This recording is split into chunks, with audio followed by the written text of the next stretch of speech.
तो last class में हम लोग पढ़ रहे थे determination of water content. Determination of water content में हम लोग फर्स्ट मेथड पढ़े थे oven drawing method, and second था सैंड बाथ, और थर्ड आपका एल्कोहल मेथड, और फोर्थ कार्बाइड मेथड पढ़े थे। तो आज हम लोग पढ़ेंगे fifth method determination of water content के लिए। तो फिफ्थ मेथड होता है आपका रेडिएशन मेथड। तो रेडिएशन मेथड या इसी को हम लोग बोलते हैं radio active method. Radio active method.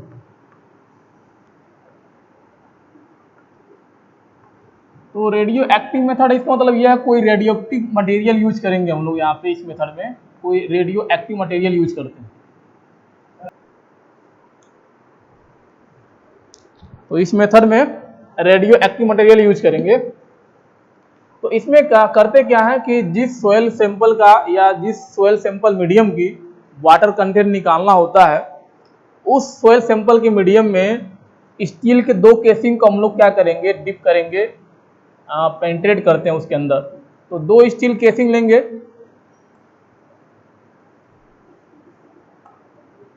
और सोयल जो सैंपल होगा उसके अंदर हम लोग इसको पंच कराते हैं। तो यह दो स्टील केसिंग है। क्या है? Steel casing.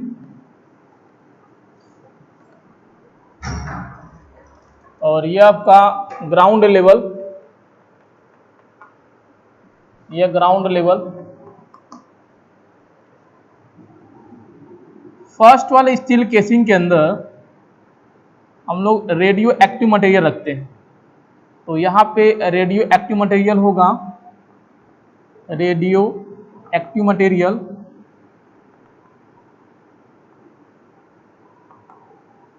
तो रेडियो एक्टिव मटेरियल हम लेते हैं यहाँ पे इस केस में कोबाल्ट 60।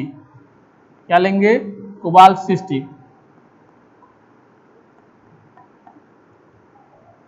और दूसरे स्टील केसिंग के अंदर हम लोग डिटेक्टर प्रोवाइड करते हैं, जिससे जो भी यहाँ पे एनर्जी लॉस हो रहा है, यानी रेडियो एक्टिव मटेरियल के कारण जो भी यहाँ पे मॉइस्चर होगा सोयल सैंपल के अंदर, वह जो भी रेडियो एक्टिव मटेरियल से न्यूट्रॉन्स जनरेट होते हैं, वह जो हाइड्रोजन एटम होता है उससे रिएक्शन करता है और उसकी एनर्जी को क्या करेगा, लूज करता है। तो उसकी जो एनर्जी लॉस होती है, उस कमी को हम लोग उस लॉस को इस डिटेक्टर से मेजर करते हैं। तो यह होता है आपका डिटेक्टर।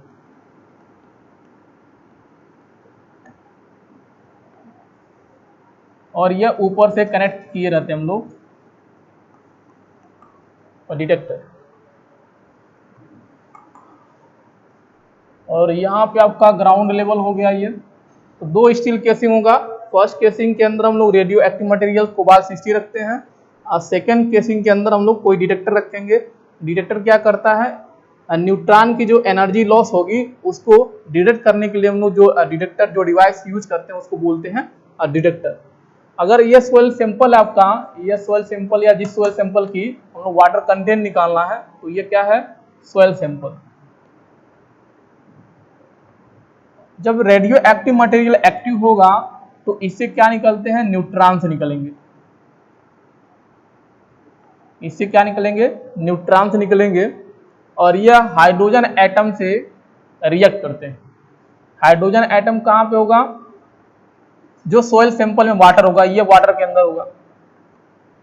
सॉरी, यह आपका हाइड्रोजन एटम, जो हाइड्रोजन होगा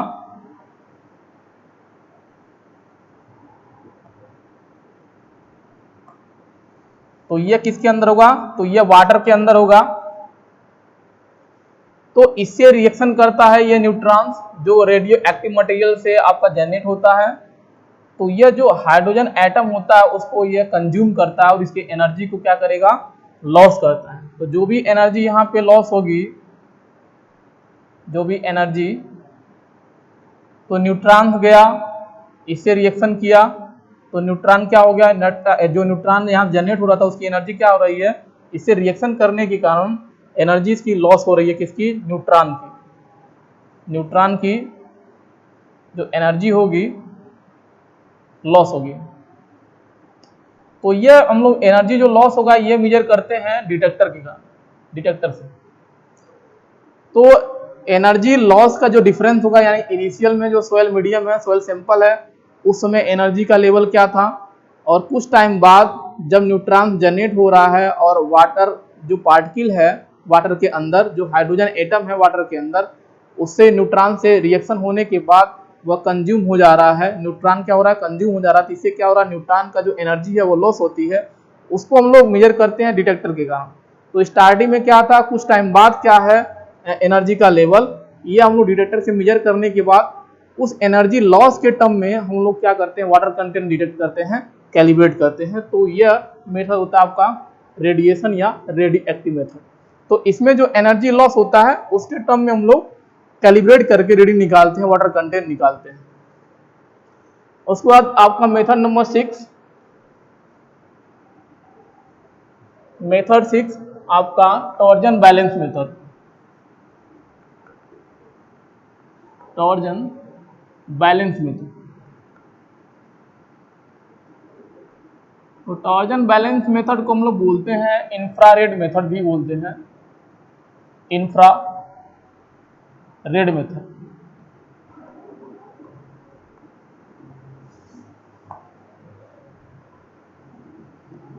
तो इंफ्रारेड मेथड इसलिए इसको बोलते हैं क्योंकि इसमें हम लोग इंफ्रारेड रेज यूज करते हैं सोयल सैंपल को ड्राई करने के लिए, इसलिए इस मेथड को हम लोग बोलते हैं इंफ्रारेड मेथड।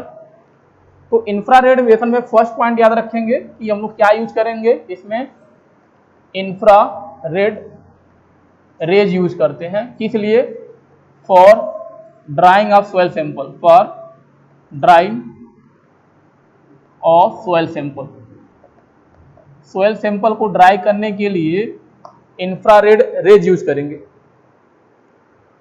तो रेडिएशन मेथड में, फिलहाल रेडिएशन मेथड में इतना याद रखना है कि जो इलेक्ट्रॉन्स की एनर्जी लॉस होती है किसी कारण, due to strike with the hydrogen atom which is present in the water, it is detected by the detector which are present in the second casing, steel casing. तो इसमें जो energy loss होगा neutron का वो हम लोग major कर लेते हैं और उसके बेसिस पे हम लोग वाटर कंटेंट मेजर करते हैं। तो यह होता है आपका रेडिएशन मेथड। तो 6 मेथड में हम लोग पढ़ रहे हैं टॉर्जन बैलेंस मेथड, उसको हम लोग बोलते हैं इंफ्रारेड मेथड। इंफ्रारेड मेथड क्यों बोल देंगे, क्योंकि इसमें हम लोग सोयल को ड्राई करने के लिए इंफ्रारेड रे यूज करेंगे, इसलिए इसे हम लोग बोलते हैं इंफ्रारेड मेथड। तो इंफ्रारेड रे जो होगी जनरेट कैसे करेंगे, तो ये जनरेट करते हैं, generated by single phase power supply. तो ये हम लोग यूज करते हैं, ये अरेंजमेंट रेज को जनरेट करने के लिए, इंफ्रारेड रेज को जनरेट करने के लिए हम यूज करते हैं। तो जो उसमें करंट हम लोग यूज करेंगे, जो भी करंट लेंगे, तो 250 वोल्ट का हम लोग यूज करते हैं। तो 250 वोल्ट तो होता है, लेकिन इसमें जब आप किस पे ऑपरेटिंग करते हैं, तो एट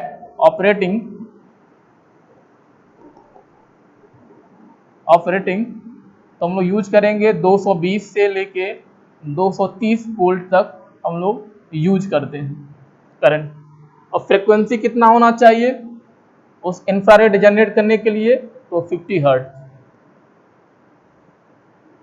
तो ये हम लोग पावर सप्लाई यूज करते हैं क्या करने के लिए, ये हम लोग यूज करते हैं इंफ्रारेड रेज को जनरेट करने के लिए।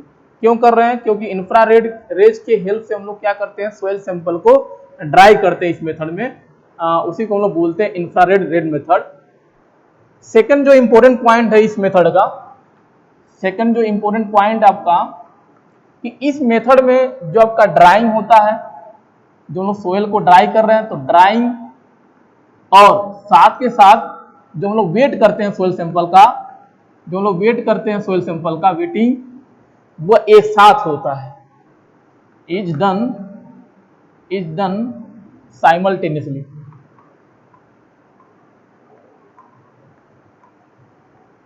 एक साथ करते हैं। तो ये भी इम्पोर्टेंट पॉइंट है इस मेथड का, इंफ्रारेड रेज मेथड का, कि इसमें जब सोयल को हम लोग ड्राई करते हैं तो ड्राइंग के साथ साथ हम लोग वेट भी निकाल सकते हैं कि कितना प्रेजेंट टाइम में, उस टाइम में उसका वेट कितना है सोयल सैंपल का। नेक्स्ट जो सबसे इंपॉर्टेंट पॉइंट इस मेथड का, कि इंफ्रारेड मेथड उस सोयल के लिए हम लोग अप्लाई करते हैं suitable for soil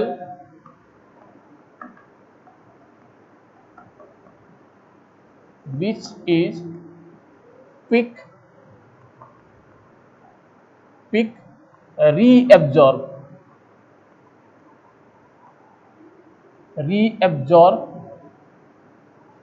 absorbable from water from, तो यहाँ वाटर रहेगा, तो वाटर फ्रॉम एटमॉस्फेयर,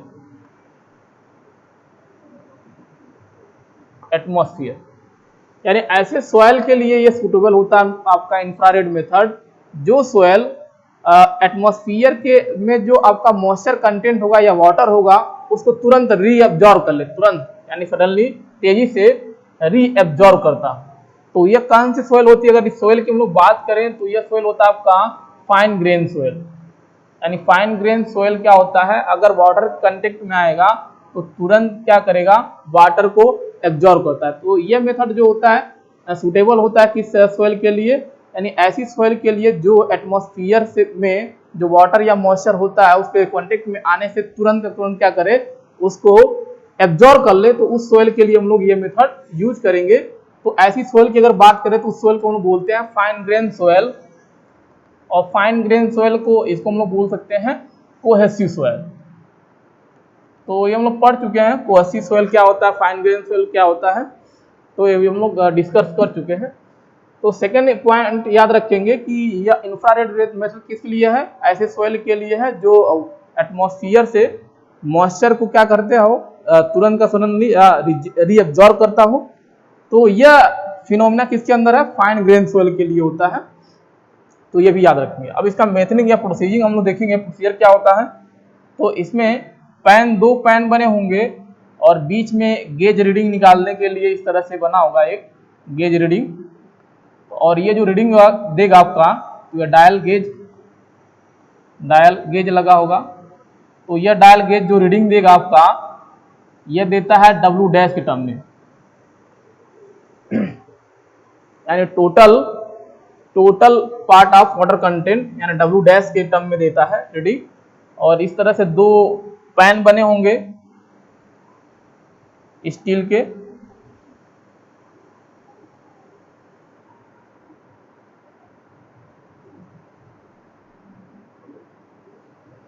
तो एक पैन, यह पैन है जिसके ऊपर हम लोग रखते हैं।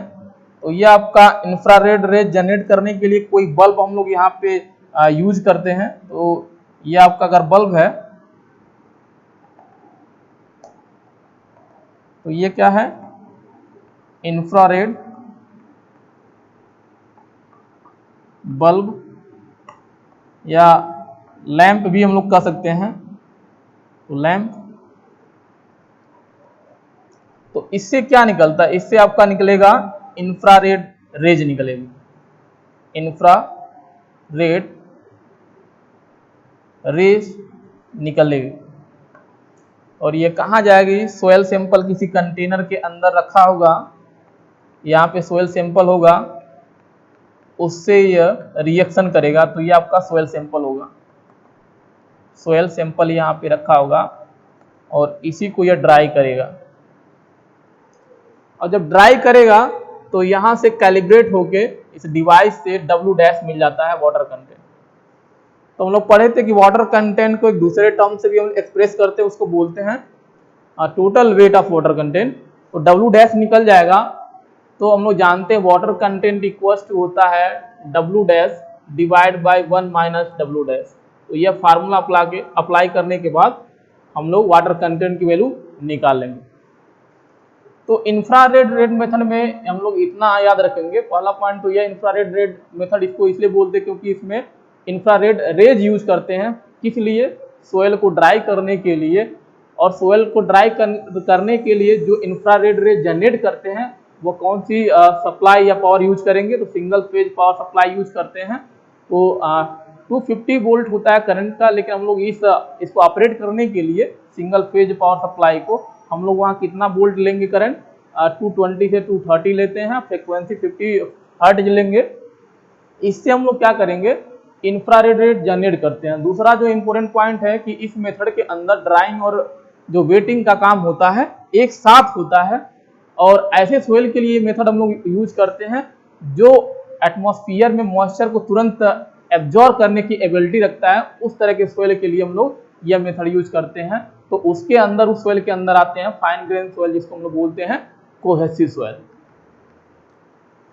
प्रोसीजर में क्या है कि एक दो पैन होंगे, डिवाइस के दो पैन होते हैं। एक पैन में आपका इंफ्रारेड बल्ब लगा होगा या लंप लगा होता है, उससे इंफ्रारेड रेड जनरेट करते हैं, वो जाता है और सोयल सैंपल से रिएक्शन करेगा, उसके अंदर जो मॉइस्चर होगा उसको क्या करेगा, इवोपरेट करता है। तो ड्राई करने के बाद, ड्राई होने के बाद हम लोग यहाँ से रीडिंग नोट कर लेते हैं। तो डायरेक्ट इसमें वेट के टर्म में रीडिंग नहीं देता है, ये डायरेक्ट आपका डब्ल्यू डैश देता है। डब्ल्यू डैश को हम लोग बोलते हैं total weight of water content बोलते हैं डब्ल्यू डैश को।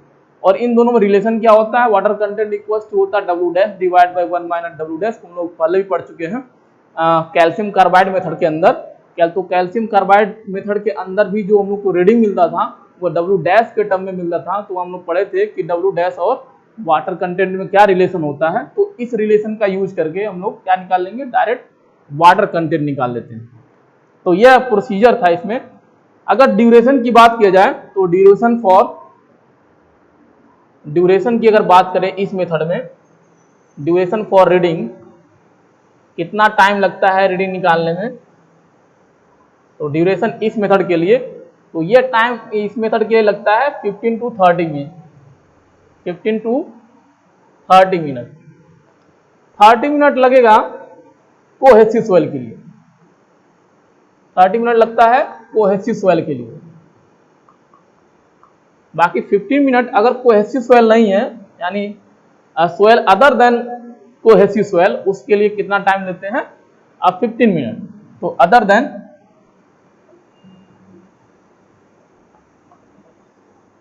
कोहेसिव सोयल, तो ड्यूरेशन फिलहाल याद रखेंगे 15 टू 30 मिनट।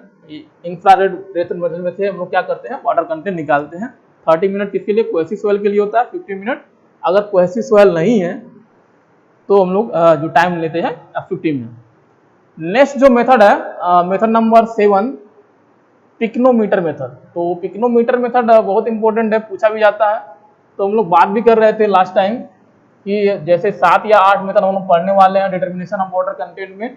तो सबसे इंपॉर्टेंट कुछ मेथड है जो पूछे जाते हैं। फर्स्ट था आपका ओवन ड्राइंग मेथड, जिसमें पूछे जाने की पॉसिबिलिटी बहुत ज्यादा होती है, और दूसरा calcium carbide method, and third pycnometer method. तो पिक्नोमीटर मेथड आपका इंपॉर्टेंट है। तो पिक्नोमीटर देखते हैं क्या क्या इसमें, कैसे प्रोसीजर क्या होता है, कैसे निकालते हैं। तो मेथड नंबर 7, पिक्नोमीटर मेथड।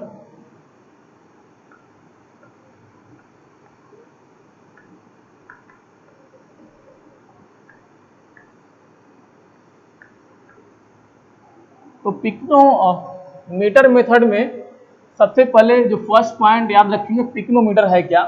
तो पिक्नोमीटर आपका, पिक्नोमीटर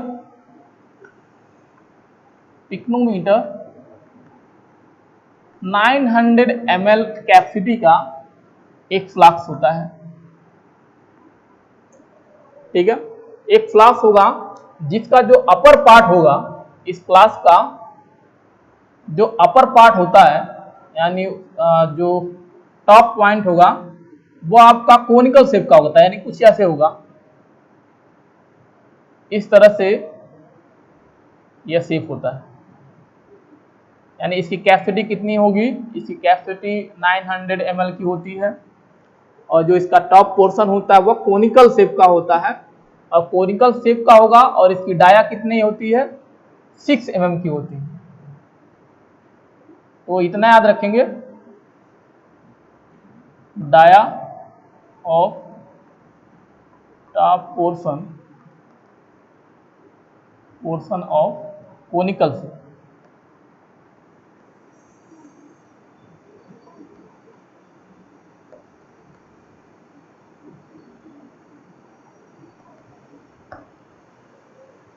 तो पिकोनोमीटर कुछ नहीं, एक कंटेनर है। तो कंटेनर कैसा होता है, फ्लास्क शेप का होता है, जिसमें जो टॉप पोर्शन होगा वो आपका क्या होता है, कोनिकल शेप का होगा, और जिसकी डाया क्या होती है, 6 mm की होती है। लेकिन जब भी हम लोग रीडिंग निकालने की बात करेंगे तो रेक्टेंगुलर लेके चलते हैं। रेक्टेंगुलर इसलिए लेके चलते हैं क्योंकि ये जो कोनिकल वाला जो पोर्शन है, यह जो पोर्शन ऊपर वाला हम लोग लेते हैं रीडिंग के लिए, वो इग्नोर करके चलते हैं। रीजन ये है कि अगर इसकी डाया बहुत कम है, अगर इसकी कंपेयर करेंगे इस वाले पोर्शन से और इस वाले पोर्शन से, तो यहाँ पे डाया कम है तो वॉल्यूम कम आती है, और यहाँ पे डाया ज़्यादा है तो वॉल्यूम ज़्यादा आती है। तो यह वैल्यू इसके कंपेयर बहुत ज़्यादा होती है। तो जब भी हम लोग कोनिकल शेप से रीडिंग निकालते हैं तो जो कोनिकल पोर्शन होता है उसको हम लोग इग्नोर करके चलते हैं। तो रेक्टेंगुलर पोर्शन वाला हम लोग केवल लेके चलेंगे।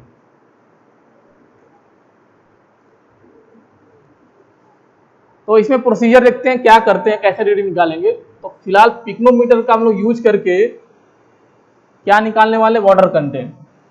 तो इसका प्रोसीजर क्या है पिकोनोमीटर का, ये देखते हैं प्रोसीजर। तो प्रोसीजर में सबसे पहले हम लोग पिकोनोमीटर लेंगे,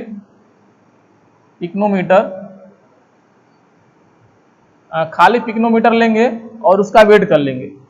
तो यहाँ पे आ जाएगा W1। तो W1 जो वेट करने के बाद जो भी रीडिंग आएगा W1 से डिनोट करेंगे। तो W1 क्या होता है, वेट ऑफ एम्प्टी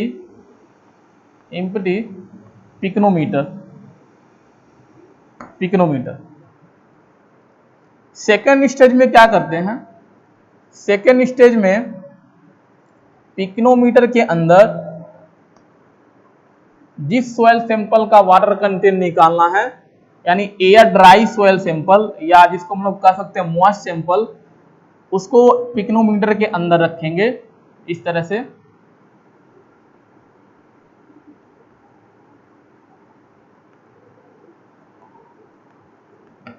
और फिर वेट करेंगे। तो जो भी रीडिंग आएगा उसको हम लोग डिनोट करते हैं W2। तो W2 क्या है, तो W2 है वेट। W2 को कह सकते हैं W1, यानी यहाँ पे जो W1 था, W1 plus weight of moist soil sample.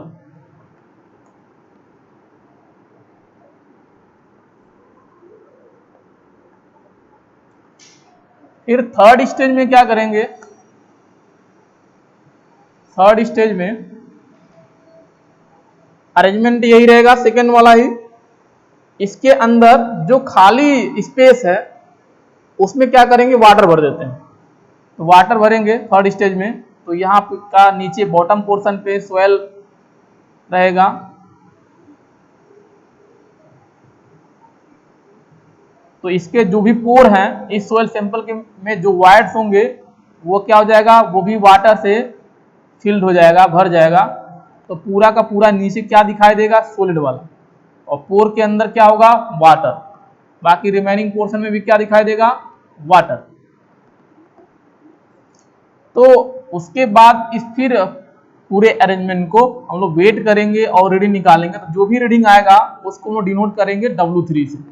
तो W3 क्या है, W3 आपका W2 के इक्वल है, प्लस उसमें और क्या किए हैं, प्लस उसमें ऐड कर दिए हैं वाटर।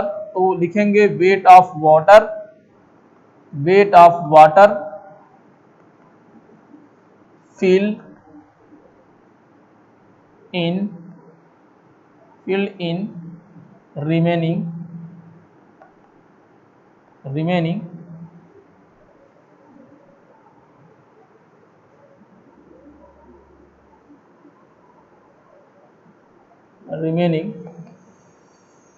पिकोनोमीटर। फिर फोर्थ स्टेज में क्या करेंगे, पूरे पिकोनोमीटर को हम लोग क्या करेंगे, खाली कर देंगे, और पूरा पिकोनोमीटर हम लोग केवल वाटर से भर देते हैं। पूरा पिकोनोमीटर हम लोग क्या करेंगे, वाटर से भर देंगे। फिर वेट नोट कर लेंगे। तो वेट जो नोट करेंगे तो जो रीडिंग मिलेगा उसको हम लोग डिनोट करते हैं W4 से। तो W4 क्या है, W4 में एक तो पिकोमीटर है, कंटेनर है, तो उसका वेट भी आएगा, तो W1 रहेगा फर्स्ट वाला, W1 प्लस, और इसके अंदर क्या है, वाटर है, तो weight of water, weight of water आएगा इसके अंदर। तो weight of water fully filled, यानी केवल वाटर है तो फुली लिखेंगे, fully filled in pycnometer, pycnometer. तो प्रोसीजर में फिलहाल यही प्रोसीजर है, इतना याद रखेंगे। फर्स्ट स्टेज में क्या करते हैं, सेकंड में क्या करते हैं, थर्ड में क्या करते हैं, फोर्थ में क्या करते हैं। अब वाटर कंटेंट निकालना है तो अब बेसिक फार्मूला याद रखेंगे। वाटर कंटेंट इक्वल हम लोग जानते हैं, वाटर कंटेंट कि क्या होता है weight of water divide by weight of solid. तो यह फार्मूला हमेशा याद रखेंगे रीडिंग निकालते समय। तो हमें तो चाहिए, अगर वाटर कंटेंट निकालना, हमें चाहिए क्या, वेट ऑफ वाटर। तो अगर वेट ऑफ वाटर किसके लिए, सोइल सैंपल के अंदर जो वेट होगा वाटर का, वो वेट हमें निकालना है। तो सोइल सैंपल यहाँ पे है, अब इस सोइल सैंपल के अंदर कितना वेट है वाटर का वो हमें चाहिए। तो फिलहाल हम लोग इस केस में सेकंड स्टेज के अंदर हम लोग वाटर अलग से फिल नहीं किए हैं, केवल एम्प्टी पिकोमीटर है और सोइल सैंपल है, और सोइल सैंपल के अंदर क्या है आपका वाटर होगा। तो अगर इस सोइल सैंपल की बात करें, अगर पूरे सोइल सैंपल में हम लोग निकालेंगे तो कुछ ना कुछ पोर्शन क्या आएगा, सॉलिड वेट आएगा, सॉलिड वेट होगा। यानी फेज डायग्राम से अगर देखेंगे तो एक तो सॉलिड वेट इसके अंदर होगा और एक आएगा आपका वेट ऑफ वाटर होगा कुछ भी, बाकी रिमेनिंग पोर्शन में अगर वेट के टर्म में देख रहे हैं तो वेट ऑफ वाटर होगा और वेट ऑफ सॉलिड पार्टिकल होगा। तो अगर ऊपर वाला टर्म चाहिए wait of water of soil sample, तो इसका मतलब यह है सेकेंड स्टेज का यूज आपको करना पड़ेगा। तो नेक्स्ट रीडिंग के लिए अगर देखेंगे, कैलकुलेट करने के लिए फार्मूला एक हम लोग डायरेक्ट यूज करते हैं पिकोमीटर में, यानी इसका जो कंक्लूजन या रिजल्ट आएगा फार्मूले के टर्म में आता है। तो वो फार्मूला निकालने के लिए हम लोग सेकेंड स्टेज का यूज करेंगे।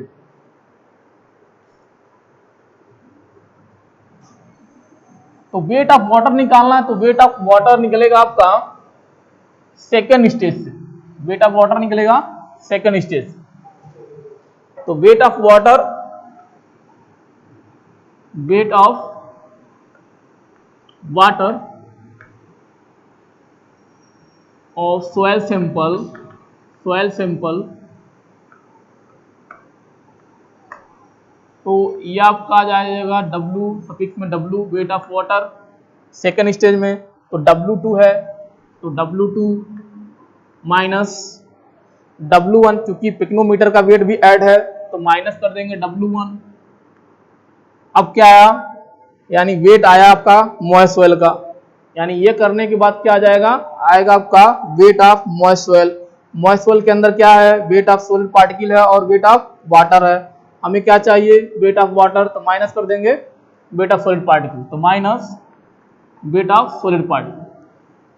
तो हमें अगर वाटर कंटेंट निकालना तो ऊपर क्या होना चाहिए, वेट ऑफ वाटर, तो ये तो निकल गया, हमें चाहिए wait of solid particle, weight of solid particle. तो हम लोग अगर इसमें देखें इस प्रोसीजर में जो 4 स्टेज हम लोग फॉलो करते हैं पिकोमीटर में, तो थर्ड स्टेज और फोर्थ स्टेज अगर देखेंगे हम लोग, तो फोर्थ स्टेज में पूरा का पूरा एक तो पिकोमीटर है, तो पिकोमीटर की हम लोग बात नहीं कर रहे हैं, हम लोग क्या बात कर रहे हैं, केवल सोइल सैंपल का। तो फोर्थ स्टेज में पूरा का पूरा वाटर फिल है, फोर्थ स्टेज में क्या है, पूरा का पूरा वाटर फिल है, और थर्ड स्टेज में आपका क्या है, सोयल है और वाटर फिल है। अगर थर्ड स्टेज की हम लोग बात करें तो 2 फेज है, यानी थर्ड पिकोमीटर की अगर बात करें तो 2 ही मीडियम है, एक तो यहाँ पे सॉलिड पार्टिकल है और दूसरा क्या होगा, वाटर है। एक क्या है आपका सॉलिड पार्टिकल है और दूसरा क्या होगा, वाटर होगा। तो स्टेज थर्ड से फोर्थ में अगर हम लोग जा रहे हैं तो फोर्थ में क्या कर रहे हैं, यानी फोर्थ जो इक्वल है वो थर्ड के इक्वल है। जो फोर्थ स्टेज है आपका थर्ड के इक्वल है, बस चेंजिंग कहाँ की है हम लोग कि इतने जितने वॉल्यूम में आपका सॉलिड पार्टिकल है उतने वॉल्यूम में फोर्थ बनाने के लिए वहां पे हम लोग क्या कर दिए हैं, वाटर ऐड कर दिए हैं। तो तब हम लोग देखते हैं कि देखा जाता है कि थर्ड एंड फोर्थ स्टेज से, यानी जो थर्ड स्टेज है, थर्ड स्टेज में जो सॉलिड पोर्शन है आपका, सॉलिड पार्टिकल है, जितने वॉल्यूम में कितने वॉल्यूम होगा सॉलिड पार्टिकल, तो ये आपका वॉल्यूम होगा Vs, यानी वॉल्यूम ऑफ सॉलिड पार्टिकल, यानी Vs वॉल्यूम में, और उसका अगर वेट की बात करें तो Ws। तो Vs वॉल्यूम में हम लोग क्या किए हैं फोर्थ स्टेज में कि उतने ही वॉल्यूम में यहाँ पे वाटर ऐड कर दिए। तो बाकी पोर्शन में तो वाटर था ही, लेकिन फोर्थ स्टेज में क्या कर पूरा का पूरा वाटर है। तो थर्ड से हम लोग फोर्थ तक में अगर बनाया जाए, थर्ड से फोर्थ, तो सॉलिड पार्टिकल को बाहर निकालेंगे और उसकी जगह क्या कर दें, वाटर अगर डाल दें तो फोर्थ के इक्वल हो जाएगा। तो ये देखने के लिए मिल रहा है थर्ड वाले स्टेज में, यानी पूरा का पूरा जो थर्ड स्टेज में सॉलिड पार्टिकल है वो किससे रिप्लेस किया जा रहा है, इक्विवेलेंट वेट ऑफ आपका वाटर से रिप्लेस किया जा रहा है। वॉल्यूम कितने वॉल्यूम में, Vs वॉल्यूम में। तो यहां से हम लोग लिख सकते हैं W4 की अगर बात करें तो W4 को हम लिख सकते हैं किसके इक्वल, W3 के इक्वल। ठीक है, लेकिन हम लोग कर क्या रहे हैं यहाँ पे, यहाँ से हम लोग सॉलिड पार्टिकल माइनस करेंगे, यहाँ पे सॉलिड पार्टिकल को निकाल रहे हैं और उसके जगह हम लोग क्या कर दे रहे हैं, उसके जगह हम लोग वाटर को रिप्लेस कर रहे हैं। तो सेम वॉल्यूम यानी इतने ही वॉल्यूम में, Vs वॉल्यूम में क्या कर रहे हैं, हम लोग वाटर ऐड कर रहे हैं। तो वाटर की डेंसिटी, तो डेंसिटी ये हो जाएगा वाटर की डेंसिटी। तो ये फार्मूला हम लोग यूज करेंगे सॉलिड वेट निकालने के लिए। अब चूंकि इक्वेशन में क्या आ रहा, Ws आ रहा है, Ws क्या होता है, weight of solid particle. Ws क्या है, Ws होता है weight of solid particle, weight of solid particle.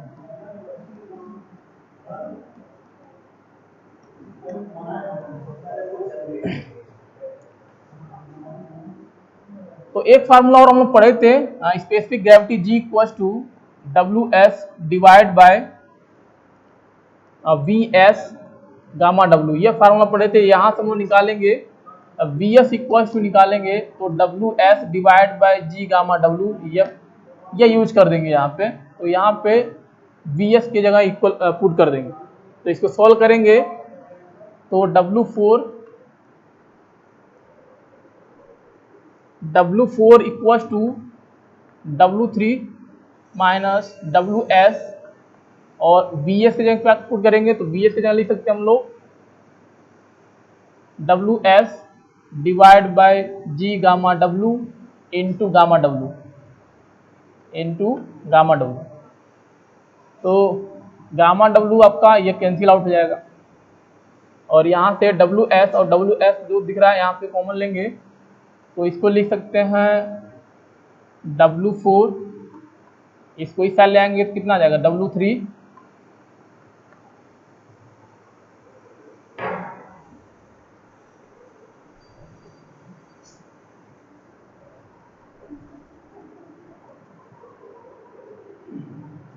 यहाँ पे कॉमन लेंगे Ws तो कितना हो जाएगा, Ws बाहर निकालेंगे तो ये हो जाएगा -1 और ये +1/g,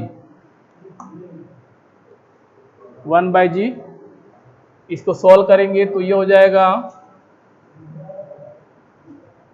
Ws माइनस G +1, तो 1 - g लिख सकते हैं, 1 - g और डिवाइड बाय g, ये हो जाएगा। ये किसके इक्वल है, W4 माइनस W3। तो यहाँ से G-1 करना है तो साइन चेंज करना पड़ेगा, तो ये आपका आ जाएगा W3 minus W4 equals to Ws, और ये हो जाएगा G-1 डिवाइड बाय G, और यहाँ से Ws निकाल लेंगे। यहाँ से क्या करेंगे, Ws निकालेंगे तो Ws इक्वल्स टू लिख सकते हैं, Ws इक्वल्स टू लिखेंगे तो क्या आ जाएगा W3 minus W4 into G divide by G-1। तो यह Ws यहाँ से निकल जाएगा। अब फर्स्ट जो इक्वेशन हम लोग निकाले थे wait of water in soil sample, तो अगर वाटर कंटेंट की बात किया जाए इस फार्मूले से, तो वाटर कंटेंट के बेसिस पे हम लोग वेट ऑफ वाटर निकाले हैं इस इक्वेशन में। तो वेट ऑफ वाटर क्या निकाले थे, W2 minus W1 minus Ws divide bye क्या होता है, वेट ऑफ सॉलिड, तो ये हो जाएगा। इसको सोल्व करेंगे तो W2 माइनस W1 लिख सकते हैं, डिवाइड बाय WS कर सकते हैं, और यहाँ पे माइनस हो जाएगा। अब wait of solid particle WS हम निकाल चुके हैं, उसको पुट कर सकते हैं। तो यहाँ पे हम लोग वाटर कंटेंट की अगर देखें वैल्यू, तो क्या हो जाएगा, W2 minus W1 divide by, तो ये पुट करेंगे तो W3 माइनस W4, और ये आपका है मल्टीप्लिकेशन में G divide by G minus 1, और यहाँ पे -1।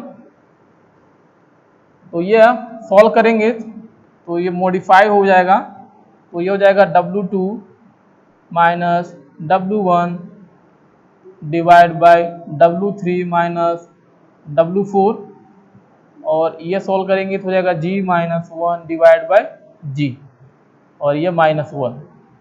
तो ये फार्मूला हो गया। क्योंकि वाटर कंटेंट को परसेंटेज में डिनोट करते हैं तो इसलिए मल्टीप्लाई बाय 100 कर सकते हैं। तो पिक्नोमीटर से वाटर कंटेंट निकालने का यह बेसिक फार्मूला है जो याद करना पड़ेगा आपको। तो इसमें सबसे इंपॉर्टेंट टर्म्स है, W2 होता क्या है, W1 क्या होता है, W3 क्या होता है, W4 क्या होता है। तो ये जो प्रोसीजर में हम लोग स्टेज की बात कर रहे थे, किस स्टेज में क्या होता है, तो उसके बेसिस पे याद रखेंगे W1 क्या होता है। तो W1 हम लोग पढ़े थे कि वेट ऑफ इम्पटी पिक्नोमीटर था, और W2 क्या था, W1 plus weight of moist soil था, और W3 क्या था, आपका W2 था plus wait of water filled in remaining pycnometer, और W4 क्या था, W1 plus wait of water था। तो ये टर्म्स याद रखना पड़ेगा अगर पिक्नोमीटर मेथड आपको अप्लाई करना है। तो यह प्रोसीजर था डायरेक्ट फार्मूले के फॉर्म में, जिससे कि पिक्नोमीटर मेथड के अंदर हम लोग वाटर कंटेंट निकालते हैं। तो आज के लिए इतना ही। नेक्स्ट टर्म पे हम लोग देखेंगे कि specific gravity of soil solid या सॉइल के लिए कैसे फाइंड आउट करेंगे। तो वाटर कंटेंट निकालने का जितने भी डिटर्मिनेशन मेथड्स थे वो कंप्लीट हो गया है, और नेक्स्ट क्लास में पढ़ेंगे स्पेसिफिक ग्रेविटी के बारे में। Thank you.